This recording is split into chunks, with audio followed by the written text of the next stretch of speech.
Hello student, this is Om Kashyap, your biology faculty. हम लोग class 12th का चैप्टर 1 पढ़ रहे थे। इसी कड़ी में हम लोग फिर से एक बार जुड़ गए हैं और स्वागत करते हैं आप सभी का आपके अपने official YouTube channel the red fight पे। देखिए, हम लोग इसके पिछले क्लास में अलैंगिक जन्म की सारी बातें कर चुके थे और इस क्लास में हम लोग पढ़ेंगे। इस क्लास में हम लोग लैंगिक जन्म के बारे में जानेंगे। देखिए, पहले पिछले क्लासों में हम लोग अलैंगिक और लैंगिक जन्म में अंतर कर चुके थे।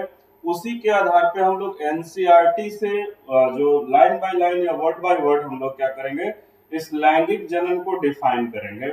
इस लैंगिक जन्म को पढ़ने का क्या करेंगे, प्रयास करेंगे, समझने का प्रयास करेंगे और सिंपल लैंग्वेज में। देखिए, दिया हुआ है कि लैंगिक जन्म के अंतर्गत एक से जीव अथवा अभिमुख विपरीत लिंग वाले भिन्न जीव द्वारा नर तथा मादा युग्मक का निर्माण शामिल है। देखिए, यहाँ पे क्या कर रहा है कि लैंगिक जन्म में या इसके अंतर्गत क्या होता है, तो एक से जीव मतलब एक समान जीव, ठीक है, या फिर अभिमुख विपरीत लिंगों वाले, ठीक है। जैसे कुछ जीव ऐसे होते हैं, जैसे फंजाई है, उसमें लिंग की कोई बात नहीं होती है, वो एक समान जीव होता है, ठीक है। फिर भी वो दो जीव मिल करके वो क्या बनाता है, तो हम लोग कहेंगे युग्मक का निर्माण करता है। वैसे ही अगर मनुष्य की बात करें तो मनुष्य में विपरीत लिंग वाले मतलब नर जो है नर युग्मक को बनाएगा, मादा जो है वो मादा युग्मक बनाएगी, ठीक है। तो विपरीत लिंग वाले या फिर एक समान जीव क्या करते हैं, युग्मक का निर्माण करते हैं या इसमें युग्मक का निर्माण शामिल है। आगे पढ़ते हैं। यह युग्मक आपस में मिलकर युग्मनज जाइगोट का निर्माण करते हैं। देखिए, जब नर तथा मादा युग्मक आपस में मिलते हैं, ठीक है, शुक्राणु तथा अंडाणु, ठीक है। जरूरी नहीं है कि सारे जीवों में नर युग्मक को हम लोग शुक्राणु ही कहते हैं या सभी जीवों में हम लोग मादा युग्मक को अंडाणु ही कहते हैं। लेकिन एक जनरली हम लोग कह सकते हैं कि नर युग्मक शुक्राणु और मादा युग्मक अंडाणु दोनों जब मिलते हैं तो एक संरचना, एक कोशिका का निर्माण होता है। दो कोशिका से एक कोशिका का निर्माण होता है, जिसको हम लोग युग्मनज बोलते हैं। युग्मनज के बारे में कुछ बात जान लीजिए। युग्मनज जो होता है वो कैसा होता है, तो हम लोग कहेंगे कि युग्मनज में 2 सेट ऑफ क्रोमोसोम होता है। कितना क्रोमोसोम होता है, तो हम लोग कहेंगे 2 सेट ऑफ क्रोमोसोम होता है। अब देखिए, 2 सेट ऑफ क्रोमोसोम्स का क्या मतलब हुआ कि एक सेट ऑफ क्रोमोसोम जो है वो कहां से आएगा, तो हम लोग कहेंगे कि एक सेट ऑफ क्रोमोसोम जो है वो नर युग्मक से और दूसरा सेट ऑफ क्रोमोसोम जो है वो कहां से आएगा, तो हम लोग कहेंगे मादा युग्मक से। जब दोनों सेट ऑफ क्रोमोसोम मिलेंगे, है ना, तो क्या बनेगा, एक कोशिका बनेगी, ठीक है। उस कोशिका को जाइगोट बोल रहे हैं। और जो शुक्राणु और अंडाणु होते हैं, मींस जो युग्मक होते हैं, वो हैप्लॉइड होते हैं। हैप्लॉइड कहने का मतलब कि उनके पास एक सेट ऑफ क्रोमोसोम ही होगा। लेकिन जब जाइगोट की बात करते हैं तो जाइगोट हमारा डिप्लॉइड होता है। डिप्लॉइड कहने का मतलब कि इसमें 2 सेट ऑफ क्रोमोसोम होता है। एक सेट ऑफ क्रोमोसोम नर युग्मक के द्वारा शेयर किया जाता है और दूसरा सेट ऑफ क्रोमोसोम मादा युग्मक के द्वारा शेयर किया जाता है। तो हम लोग कहेंगे कि दो हैप्लॉइड कोशिका मिल करके एक कोशिका का निर्माण करती है। कैसे कोशिका का निर्माण करती है, तो हम लोग कहेंगे डिप्लॉइड कोशिका का निर्माण करती है। और डिप्लॉइड कोशिका इसलिए क्योंकि एक एक सेट ऑफ क्रोमोसोम दोनों कोशिकाओं ने शेयर किया था और जो तीसरी कोशिका बनी थी वो कैसी थी, 2 सेट ऑफ क्रोमोसोम के साथ थी, जिसको डिप्लॉइड हम लोग बोलते हैं। ठीक है, इतना बात आप लोग समझ चुके होंगे। अब आगे देखते हैं, जिससे आगे चलकर नए जीव का निर्माण होता है। अब देखिए, एक ही कोशिका, वही एक डिप्लॉइड कोशिका जिसको हम लोग युग्मनज बोलते हैं, वही कोशिका आगे जाकर के नए जीव का निर्माण करती है। उस कोशिका में अनेकों विभाजन होता है और वो कोशिका 1 से 2, 2 से 4, 8, 16, 32 और ऐसे अनंत कोशिकाओं का निर्माण करती है। और उस अनंत कोशिकाओं के मिलने से एक जीव का क्या होता है, निर्माण होता है। ठीक है। यह अलैंगिक जनन की तुलना में एक विस्तृत मतलब बहुत ही बड़ा, है ना। जटिल कहने का मतलब बहुत सारी प्रक्रियाएं इसमें शामिल है, तथा यह धीमी प्रक्रिया इसलिए क्योंकि हम लोग एक अलैंगिक तथा लैंगिक में अंतर जान रहे थे। उस समय जाने थे कि अलैंगिक जनन धीमी प्रक्रिया बहुत तेज प्रक्रिया होती है, और ये क्या है, एक धीमी प्रक्रिया है। कौन? लैंगिक जनन। क्यों? क्योंकि इसमें जो है एक जीव को उत्पन्न करने में समय लगता है। पहले युग्मक का निर्माण होता है, फिर युग्मक ट्रांसफर होते हैं, फिर युग्मक आपस में मिलते हैं, युग्मनज का निर्माण करते हैं, फिर वो युग्मनज में विभाजन होता है, कई एक विभाजन होता है, उसके बाद जो है नए जीव का क्या होता है, निर्माण होता है। तो देखिए दिया हुआ है कि नर तथा मादा युग्मकों के युग्मन से जो लैंगिक जनन संपन्न होता है, उसके परिणाम स्वरूप जो संतति उत्पन्न होती है वह अपने जनकों के अथवा आपस में भी समरूप नहीं होती है। ये भी पॉइंट हम लोग लैंगिक जनन के बारे में पढ़ चुके थे कि लैंगिक जनन से जो भी जीव या संतति उत्पन्न होता है वह अपने जनक से अलग होता है, उसमें विभिन्नता दिखती है, उसमें जो है वो गुणों में अंतर दिखता है दोनों के। ठीक है। लेकिन जो अलैंगिक जनन से संतति उत्पन्न होते हैं उनके गुणों में कोई अंतर नहीं होता है। ठीक है। तो यहां तक बात समझ में आ गई। अब हम लोग क्या करते हैं, थोड़ा सा आगे बढ़ते हैं इससे। देखिए इस पैराग्राफ को देखिए, एक मिनट। हाँ देखिए इस पैराग्राफ को यहां वाला से। ठीक है। पादप जंतु अथवा फंजाई जैसे वैविध्यपूर्ण जीवों में के अध्ययन से पता चलता है कि यद्यपि यह बाह्य आकारिकी,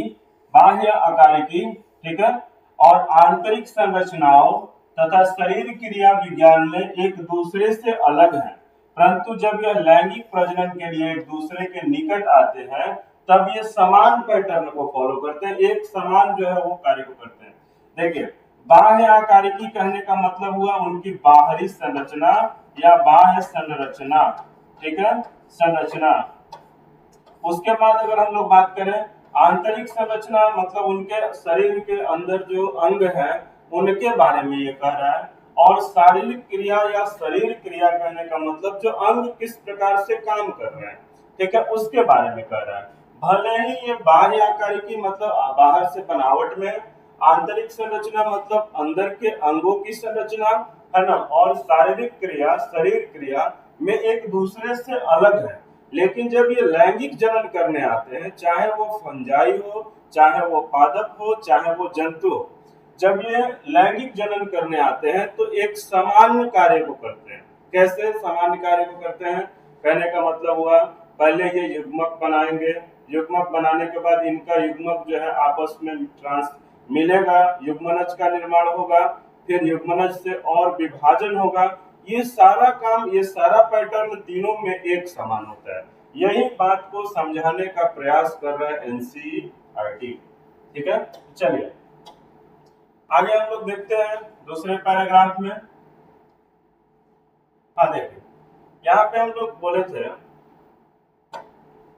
कि वह एक जैसे पैटर्न को अपनाते हैं, यहाँ तक समझ गए। ठीक है, यहाँ पे अब क्या कह रहा है इस यहाँ से, यह एक आश्चर्य की बात है। आइए सबसे पहले उन सामान्य विशेषताओं पर चर्चा करें जो इन विविध जीवों में सामान्य है। कह रहा है कि चलिए ठीक है, यह तो आश्चर्य की बात है कि उनका बाह्य आकारिकी, अंदर के अंगों की संरचना तथा उनका कार्य अलग अलग है, लेकिन जब वो लैंगिक प्रजनन करने आ रहे हैं तो वो सब के सब एक ही पैटर्न को फॉलो कर रहे हैं, एक ही तरह की क्रिया कर रहे हैं, एक ही तरह के काम कर रहे हैं। तो ये एक आश्चर्य की बात है, इसी को समझना है।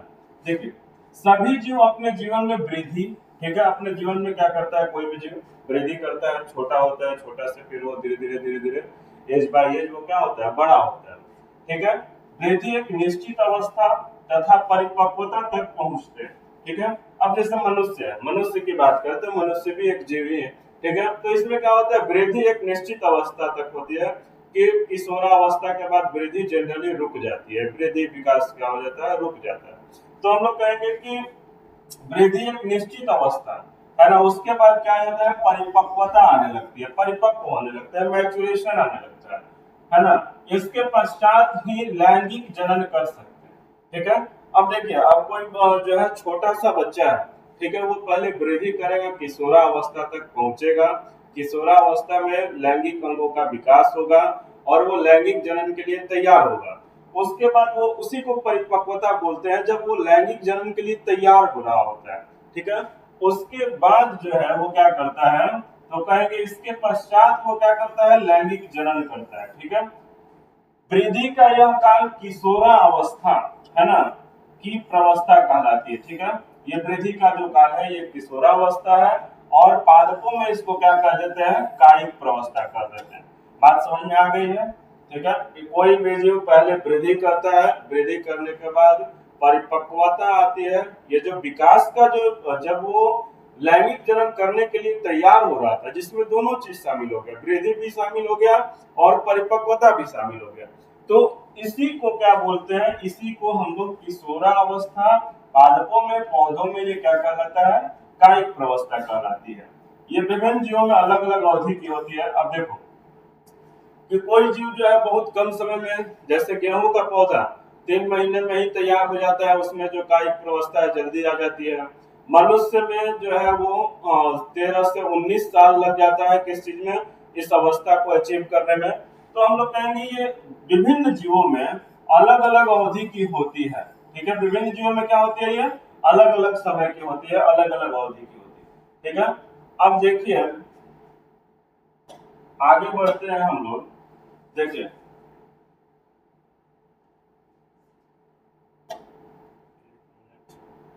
देखिए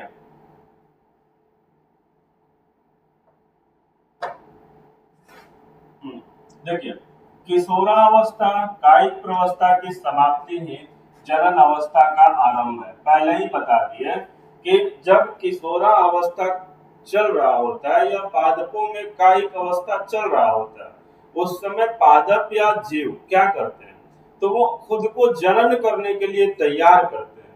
और जैसे ही किशोरा अवस्था या कायिक अवस्था खत्म होती है, वो जनन करने के लिए क्या हो जाते हैं, तो हम लोग कहेंगे कि पूरी तरह से तैयार हो जाते हैं और वो जनन करने लगते हैं। ठीक है, ये बात हो गई। ठीक है, उच्च पादपों में आसानी से तब देखा जा सकता है जब उनके पुष्प आने लगते हैं। जैसे गेंदा, धान, गेहूं, नारियल, आम आदि पेड़ों में पुष्प लगने में कितना समय लगता है, कुछ पादपों में पुष्पीकरण एक से अधिक बार होता है, तब इसे अंतर पुष्पन की अवस्था को क्या कहेंगे। ठीक है, कह रहा है कि जब पुष्प आने लगते हैं तो हम लोग कहते हैं कि ये पुष्प का जनन काल है। जितना तैयारी करना था पादप ने कर लिया। ठीक है, करने के बाद अब उसमें क्या आने लगे, तो हम लोग कहेंगे पुष्प आने लगे। तो पुष्प आने लगे तब वो उसका जनन काल हो गया।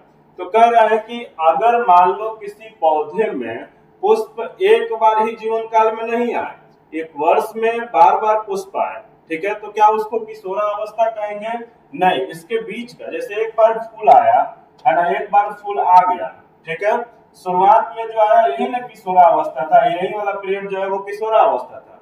अब इसके बाद फिर से अगर इसमें पुष्प आएगा तो इसके बीच की अवस्था को हम लोग किशोरा अवस्था नहीं कहेंगे।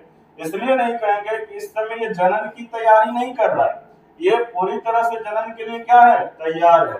हाँ, ये कुछ समय के लिए रुका हुआ जरूर है, लेकिन ये जनन करने के लिए क्या है, तैयार है। तो इसको किशोरावस्था या वयस्कता हम लोग नहीं कहेंगे। किशोरावस्था कहेंगे या वयस्कता, तो हम लोग कहेंगे इसको वयस्कता कहेंगे, किशोरावस्था नहीं कहेंगे। ठीक है, ये बात समझ में आ गया। अब देखिए कह रहा है बात, अपने क्षेत्र में लगे कुछ वृक्षों का कह रहा है निरीक्षण करने के लिए। ठीक है, अपने क्षेत्र में लगे कुछ वृक्षों का क्या कह रहा है, तो हम लोग कहेंगे निरीक्षण करने के लिए कह रहा है।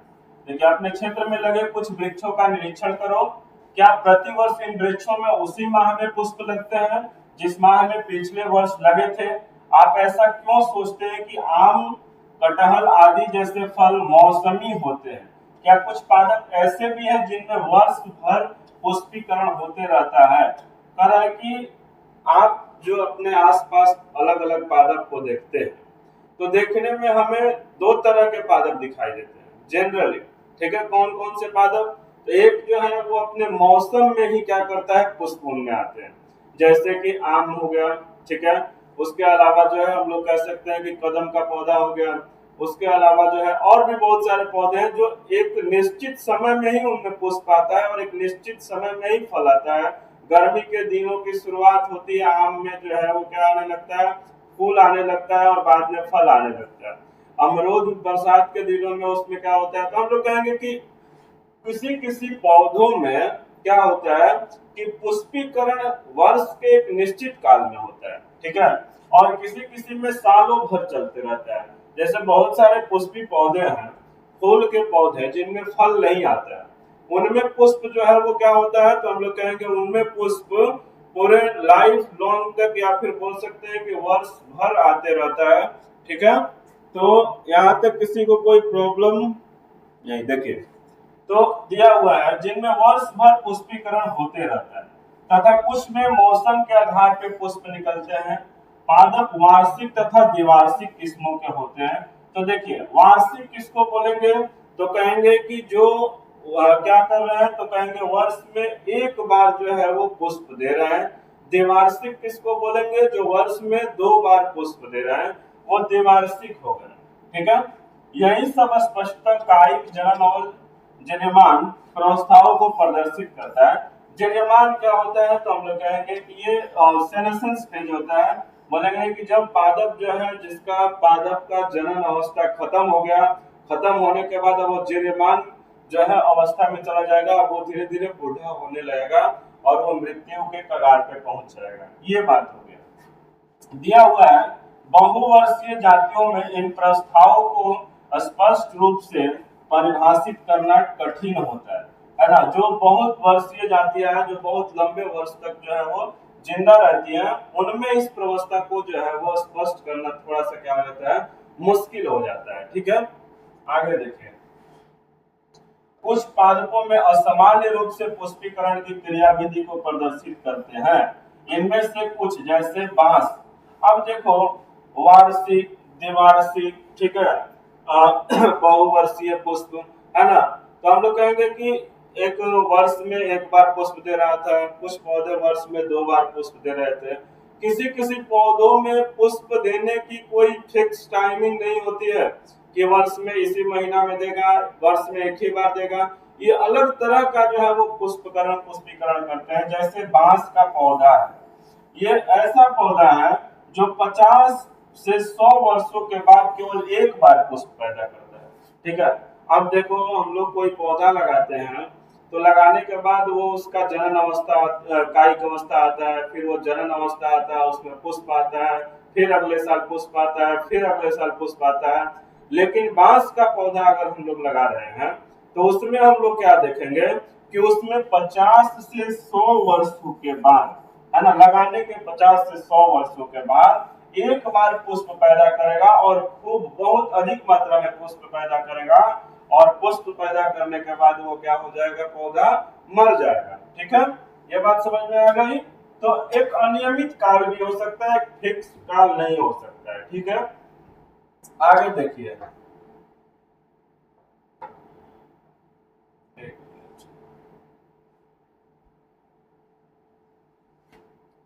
देखिए,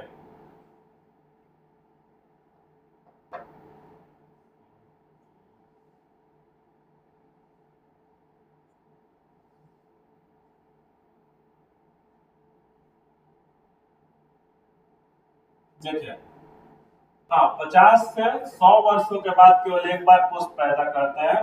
बड़ी संख्या में फल उत्पन्न होते हैं और मर जाते हैं। एक अन्य पादप, एक देखो बड़ा इंटरेस्टिंग पादप है, एस्ट्रोबिलांथस कुनियाना। ठीक है, एस्ट्रोबिलांथस कुनियाना नाम का एक पौधा है जो कहाँ पाया जाता है, अधिकांश केरल और कर्नाटक और तमिलनाडु के पहाड़ी क्षेत्रों में पाया जाता है। ठीक है, ये 12 वर्षों में एक बार पुष्प देता है। जैसे बांस का पौधा 50 से 100 साल में एक बार पुष्प देता है, ये 12 वर्षों में कितना बार पुष्प देता है? एक बार। और एक बार ये पुष्प देता है तो इतना पुष्प ये प्रोड्यूस करता है, उत्पादित करता है कि इन इलाकों में, केरल, कर्नाटक और तमिलनाडु के पहाड़ी क्षेत्रों में एक पुष्प का कालीन सा बिछ जाता है, एक पुष्प का बिस्तर बिछ जाता है। ठीक है, जैसे कि ये सितंबर अक्टूबर 2006 में जो है वो क्या हुआ था एक बार, तो इसमें पुष्प लगे थे। ठीक है, फिर 12 साल बाद, है ना, तो उसके बाद फिर 12 साल बाद ऐसे करके इसमें क्या आता है, तो पुष्प आता है और पुष्पों का कालीन सा बिछाई देगा। और जिससे सैलानियों, जितने भी वहां पे घूमने टूरिस्ट जाते हैं, इन टूरिस्ट की संख्या इनकी ओर आकर्षित होती है। ठीक है, क्योंकि देखने में काफी सुंदर लगता है, पुष्प का एक कालीन बिछ जाता है। ठीक है, आगे देखिए, अधिकतर प्राणियों में किशोरावस्था की समाप्ति उनके प्रजनन व्यवहार के पूर्व उनके शारीरिक और आकृतिक बदलाव से प्रकट होती है। कह रहा है कि अधिकतर प्राणियों में किशोरावस्था की जो समाप्ति होती है, मैंने बताया कि किशोरावस्था क्या होती है, तो जब जीव जनन करने के लिए तैयारियां कर रहा होता है, जब जीव जनन करने के लिए तैयार हो रहा होता है, तो जैसे ही जनन अवस्था समाप्ति होती है तो कुछ जीवों का व्यवहार बर्ताव बदल जाता है। देखिए कैसे, तो उनका जो है शारीरिक में, आकारिकी में बदलाव आ जाता है। ठीक है, जैसे कि विभिन्न जीवों में जनन अवस्था प्रवस्था भी विविध अवधि की होती है।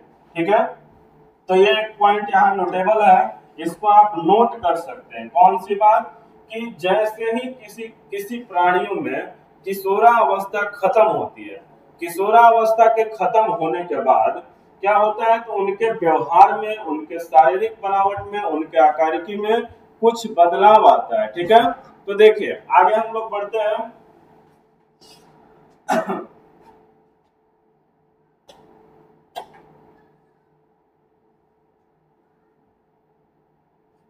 देखिए इस पैराग्राफ को समझते हैं, ये क्या कह रहा है, ये वाला पैराग्राफ पूरा, प्राणियों में उदाहरण, पक्षी क्या वर्ष भर अंडे देते रहते हैं, अथवा क्या किसी मौसम से संबंध घटनाक्रम है। मेढक और छिपकली में यह प्रक्रिया कैसे होती है। आप देखेंगे कि प्राकृतिक में रहने वाले पक्षी केवल विशेष मौसम आने पर ही अंडे देते हैं। देने की क्षमता उत्पन्न, यद्यपि संरक्षण में रखे जाने पर यह पक्षी, है ना, में वर्ष भर अंडे देने की क्षमता उत्पन्न की जा सकती है। ऐसे मामलों में अंडे देने का कार्य जनन क्रिया से संबंधित न होकर इसकी बड़े पैमाने पर व्यापार के लिए उत्पत्ति है, जो मात्र मानव कल्याण के लिए ही कहा जा सकता है।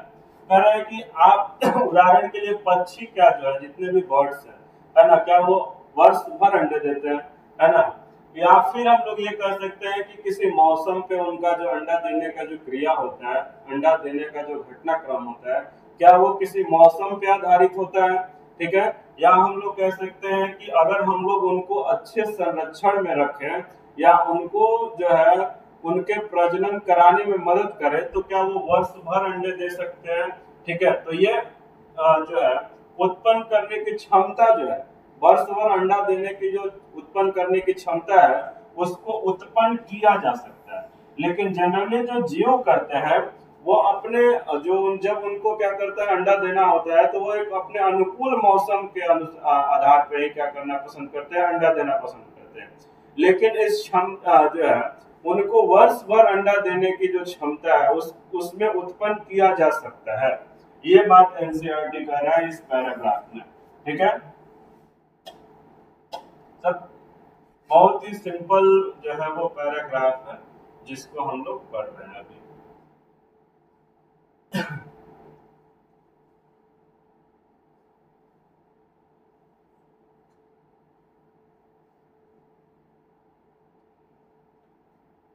देखिए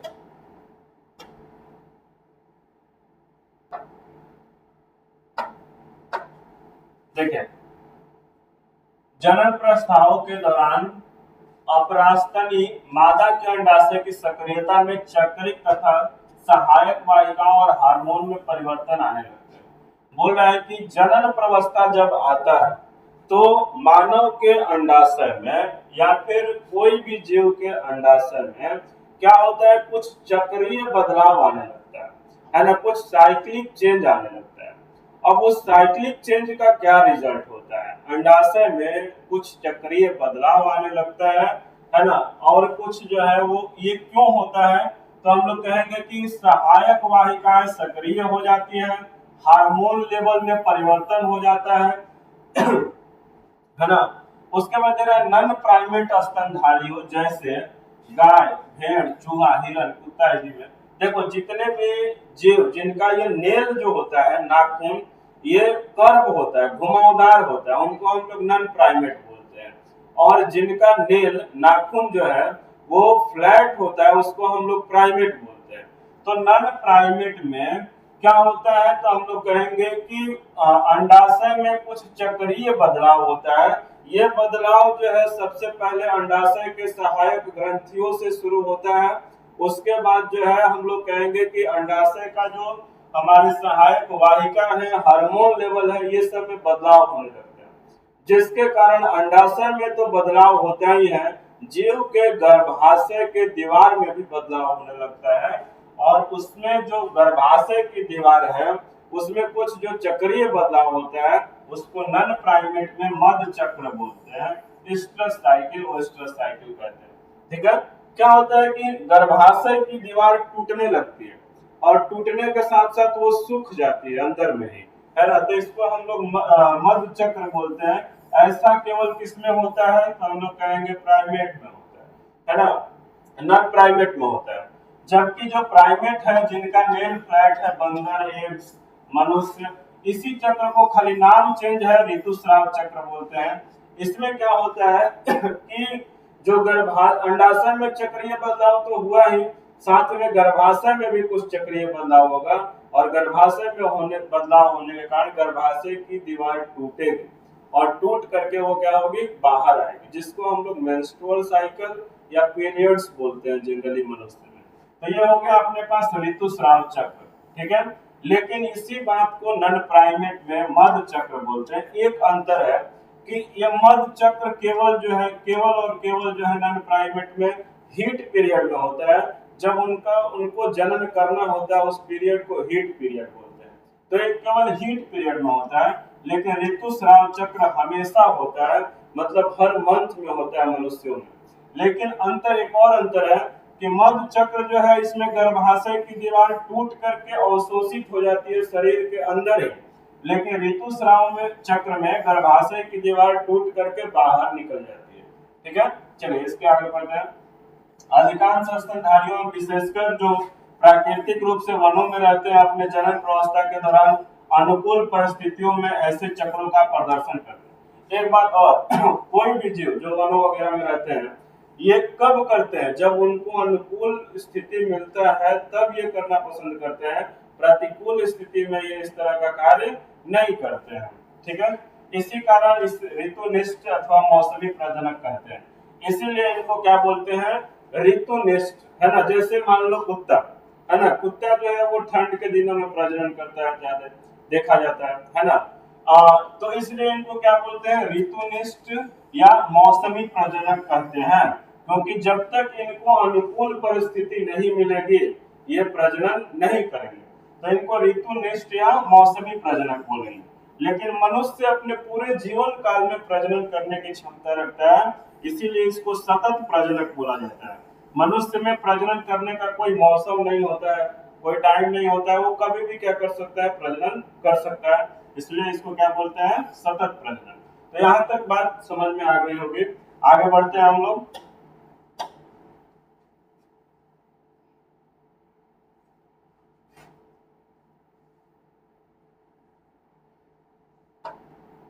देखिए, इस तथ्य से सभी परिचित होंगे कि हम सभी आयु में बढ़ते हैं, है ना, तक जीवित रहे, परंतु वृद्ध होने का क्या अर्थ है।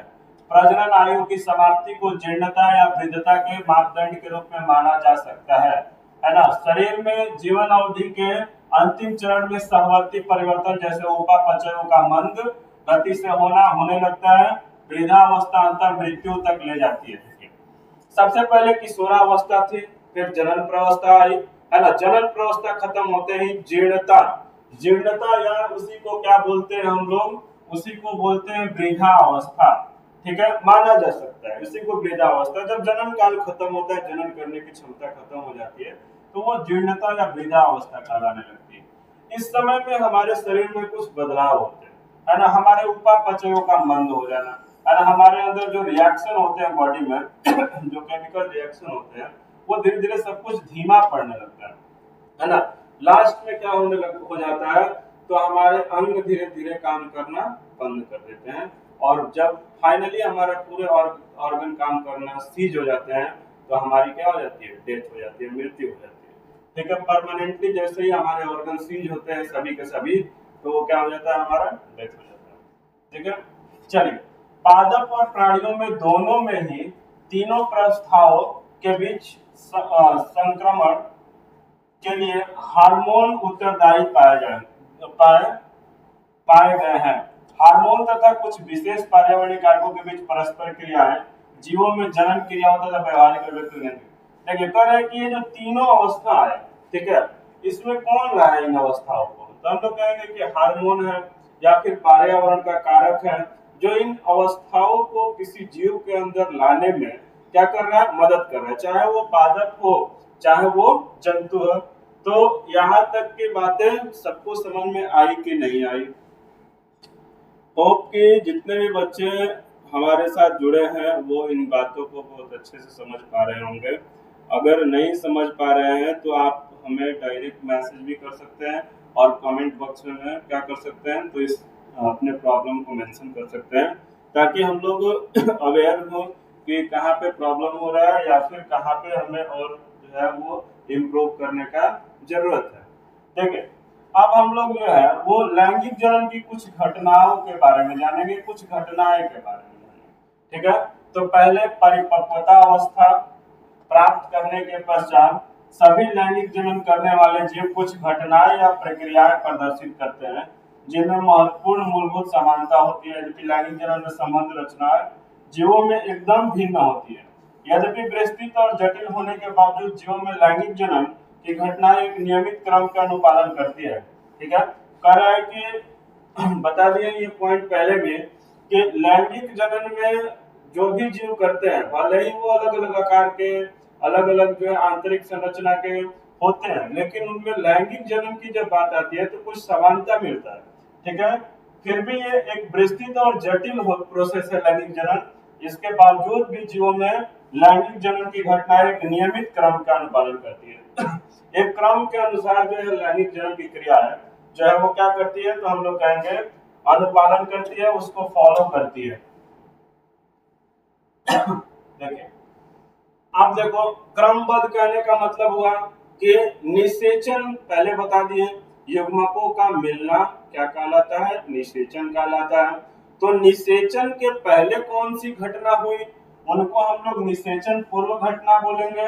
ठीक है, निषेचन के पहले जो घटना होती है उसको देखिए, लैंगिक जनन में जो भी घटनाएं होती है उनको निषेचन के आधार पे हम लोग बांट देते हैं। जो निषेचन के पहले घटना होती है उसको निषेचन पूर्व घटना बोलते हैं, और जो घटना निषेचन के बाद होती है उसको निषेचन पश्च घटना बोलते हैं। तो हम लोग नेक्स्ट क्लास में इन घटनाओं के बारे में, निषेचन पूर्व घटना और पश्च घटनाओं के बारे में डिटेल में पढ़ेंगे। और थैंक यू फॉर वॉचिंग। ऐसे ही इंफॉर्मेटिव वीडियो हम और हमारी टीम लाते रहेंगे। Thank you.